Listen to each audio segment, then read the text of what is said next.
మీకు తెలుసా ఇకపై మన ఇంటర్నెట్ కనెక్షన్ ఓ ఫైబర్ కేబుల్తో కాక అంతరిక్షం నుండి రాబోతుందని? అవును, మీరు విన్నది నిజమే. స్టార్లింక్ని ఎలాన్ మస్క్ మన భారతదేశానికి తీసుకురాబోతున్నారు. అక్కడితో మన సర్ప్రైజ్ అయిపోలేదండోయ్. ఇండియాస్ బిగ్గెస్ట్ టెలికాం జాయింట్స్ అయిన జియో అండ్ ఎయిర్టెల్ రెండు కంపెనీస్ స్టార్లింక్తో టీమప్ అవ్వబోతున్నాయి.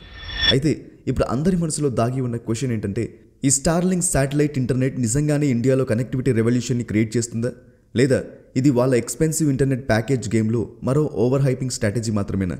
స్టార్లింక్ వల్ల అడ్వాంటేజెస్ అండ్ డిసడ్వాంటేజెస్ ఏంటి? ఇంటర్నెట్ కన్స్యూమర్స్ స్టార్లింక్ వల్ల ఎలాంటి బెనిఫిట్స్ పొందబోతున్నారు? What does this mean for investors and the stock market?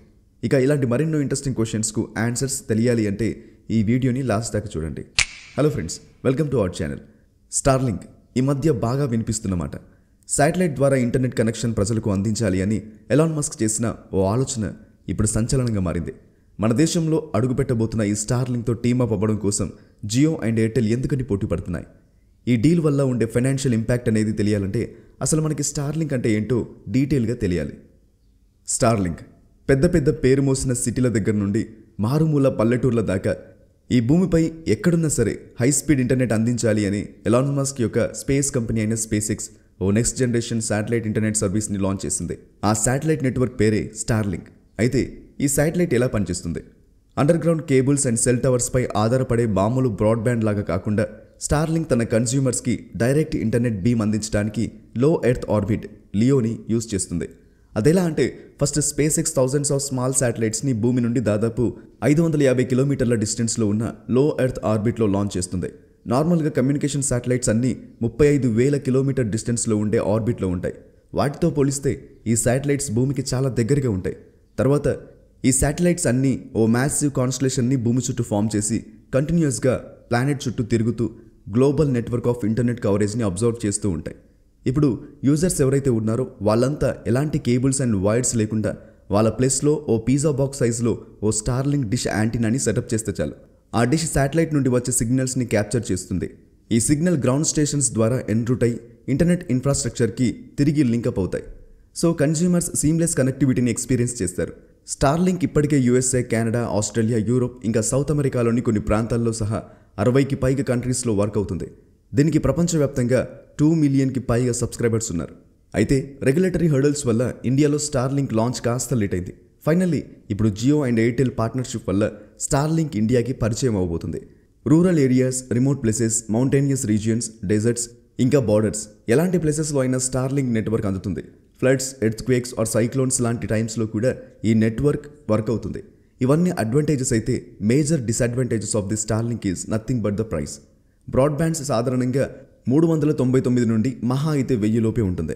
But Starlink విషయానికి వస్తే మంత్లీ 7,500కు పైగా ఉండవచ్చని అంచనా వేస్తున్నారు. అయితే టెన్షన్ పడాల్సిన పని లేదు. మన రిలయన్స్ జియో అండ్ భారతీ ఎయిర్టెల్ స్టార్లింక్తో టీమప్ అయ్యి ఈ ఛార్జెస్ని తగ్గించే అవకాశం ఉంటుంది. Jio and Airtel collaboration with Starlink. సరే, ఇప్పుడు ఇండియాలో అడుగు పెడదాం అనుకుంటున్న ఈ స్టార్లింక్తో మన జియో అండ్ ఎయిర్టెల్ కొలాబరేట్ అవుదాం అనుకుంటున్నాయి. ఆల్రెడీ ఒప్పందం కూడా కుదుర్చుకున్నాయంట. ఈ న్యూస్ ఇండియన్స్కే కాదు, అటు ఎలాన్ మస్క్కి కూడా సర్ప్రైజింగ్ అనిపించి ఉండొచ్చు. ఎందుకంటే జియో ఇంకా ఎయిర్టెల్ రెండు ఆల్రెడీ వాటి ఓన్ శాటిలైట్ బ్రాడ్బ్యాండ్ సొల్యూషన్స్ని డెవలప్ చేస్తున్నాయి. ఎయిర్టెల్ మరో శాటిలైట్ బ్రాడ్బ్యాండ్ ప్రొవైడర్ అయిన వన్వెబ్లో 21.2% షేర్ని ఓన్ చేసుకుంది. అలాగే జియో లగ్జంబర్గ్ బేస్డ్ కంపెనీతో జియో స్పేస్ ఫైబర్పై వర్క్ చేస్తుంది. కానీ ఆశ్చర్యంగా ఇప్పుడు ఈ రెండు దిగ్గజాలు స్టార్లింక్ను కాంపిటేటర్గా కాకుండా ఒక ఆపర్చునిటీగా చూస్తున్నాయి. మేబీ వాళ్ళ ఓన్ శాటిలైట్ సర్వీసెస్ని స్క్రాచ్ నుండి స్టార్ట్ చేసి లాంచ్ చేసే కంటే స్టార్లింక్స్ ఎగ్జిస్టింగ్ టెక్నాలజీని వాళ్ళ నెట్వర్క్స్తో ఇంటిగ్రేట్ చేయడం బెస్ట్ అనుకుని ఉండొచ్చు. ఎలాగైతేనే ఇండియాలో ఓ నెట్వర్క్ రెవల్యూషన్ అయితే మొదలవబోతుంది. కానీ ఇండియాలో స్టార్లింక్ అడుగు పెట్టాలనుకోవడానికి మెయిన్ రీజన్ ఏంటి? జియో ఇంకా ఎయిర్టెల్ పోటీపడి మరి ఇంత తొందరగా స్టార్లింక్తో టీమప్ అవ్వడానికి రీజన్ కేవలం వారి సర్వీసెస్ని అప్గ్రేడ్ చేయడం మాత్రమేనా? ఇండియాస్ ఇంటర్నెట్ మార్కెట్ ఏ $100 బిలియన్ ఆపర్చునిటీ. ఇండియాలో వారి బిజినెస్ గోల్స్కి మోటివేషన్ని నంబర్స్లో మనం చెప్పుకుందాం. Currently India telecom and broadband market $50 billion, అంటే దాదాపుగా 4,500 కోట్లు. అండ్ ఇది రాబోయే 5 ఏళ్లలో అంటే 2030 నాటికి $100 బిలియన్ అంటే 9,000 కోట్లుగా మారే ఛాన్సెస్ ఉన్నాయి అని ఎక్స్పెక్ట్ చేస్తున్నారు. సరిగ్గా ఈ టైంలో స్టార్లింక్ ఇండియాలో అడుగు పెట్టబోతుంది. జియో లేదా ఎయిర్టెల్ టీమప్ అవ్వకపోయినా సరే స్టార్లింక్ ఇంటర్నెట్ నెట్వర్కింగ్ మార్కెట్లో గట్టి ఇంపాక్టే చూపించగలదు. సింగిల్గానో లేదా ఏ చిన్న నెట్వర్క్తోనో చేతులు కలిపినా చాలు, దేశాన్నే దున్నేసే ఛాన్స్ లేకపోలేదు. ఎందుకంటే పెద్ద బ్రాడ్బ్యాండ్ లేదా ఫైబర్ నెట్వర్క్స్ అన్ని సిటీస్ లేదా పెద్ద టౌన్స్లో మాత్రమే బెస్ట్ సర్వీసెస్ని ప్రొవైడ్ చేస్తాయి. మరి విలేజెస్ లేదా రిమోట్ లొకేషన్స్ లాంటి కేసెస్లో అయితే అవి అట్టర్ ఫ్లాప్ అవుతూనే ఉన్నాయి. ఇండియాలో రూరల్ ఏరియాస్లో ఉంటున్న నియర్లీ 50 కోట్ల జనాభాకి సరైన ఇంటర్నెట్ లేదు. కొంతమందికి అయితే అసలు ఇంటర్నెటే లేదు. ఈ గ్యాప్ని ఫిల్ చేస్తూ స్టార్లింక్ ఇండియాలో హైలీ ప్రాఫిటబుల్ బిజినెస్ని క్యాప్చర్ చేసే ఛాన్సెస్ ఉన్నాయి. సరే, ఇంకాస్త డీటెయిల్గా వెళ్దాం. అసలు మన ఇండియాలో స్టార్లింక్ యాన్యువల్గా ఎంత రెవెన్యూ జనరేట్ చేయగలదు? Starlink's revenue potential and business growth.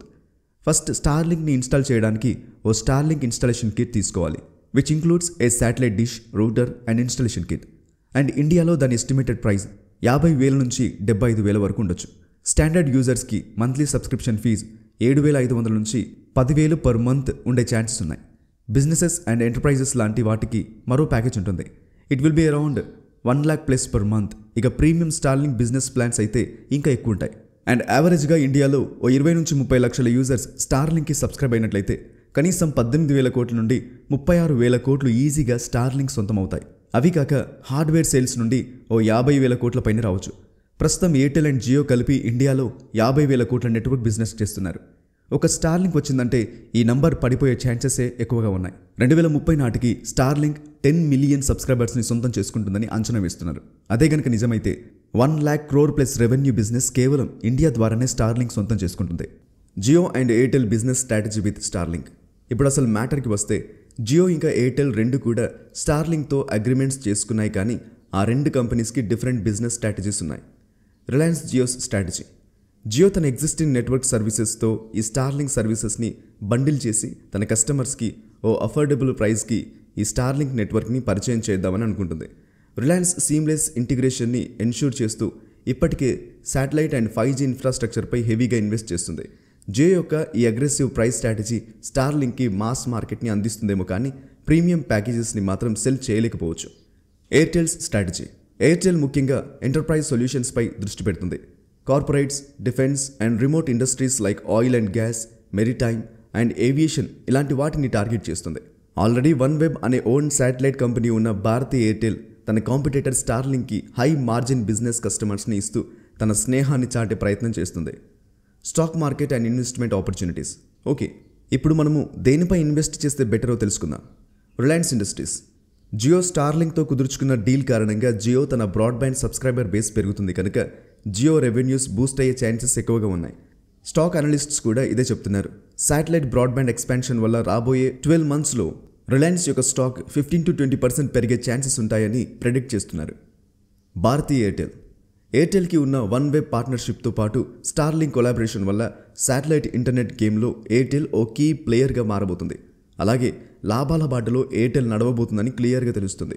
Corporate and enterprise సెగ్మెంట్స్లో ఎయిర్టెల్ ప్రెజెన్స్ ఆ కంపెనీకి హై ప్రాఫిట్స్ తెచ్చిపెడుతుంది. ఈ సంవత్సరంలో ఎయిర్టెల్ స్టాక్స్ 10 to 15% జంప్ అయ్యే ఛాన్సెస్ ఉంటాయని ఎక్స్పర్ట్స్ ప్రెడిక్ట్ చేస్తున్నారు. Space and Starlink. ఇంకా స్టార్లింక్ ఐపీఓని లాంచ్ చేయనప్పటికీ ఫ్యూచర్లో గనుక పబ్లిక్గా ట్రేడింగ్ స్టార్ట్ చేస్తే ఇప్పటి వరకున్న టెక్ లిస్టింగ్స్లో ఇదే ది బిగ్గెస్ట్ అవుతుండొచ్చు. ఒకవేళ ఇండియానే స్టార్లింక్ యొక్క మేజర్ రెవెన్యూ డివైడర్ అయితే ఖచ్చితంగా ఇన్వెస్టర్స్ అంతా స్పేస్ ఎక్స్ స్టాక్స్ కొనడానికి క్యూ కడతారు. ఛాలెంజెస్. స్టార్లింక్ ఛార్జెస్ చాలా ఎక్కువ. మరి మిడిల్ క్లాస్ పీపుల్ దీని జోలికి పోతారో లేదో చెప్పలేదు. ఇండియన్ గవర్నమెంట్ స్టార్లింక్ని 2022లో రెగ్యులేటరీ అప్రూవల్స్ లేనందున ప్రీ ఆర్డర్స్ తీసుకోకుండా బ్లాక్ చేసింది. ఈ ఇష్యూని కూడా స్టార్లింక్ ఫిక్స్ చేయాలి.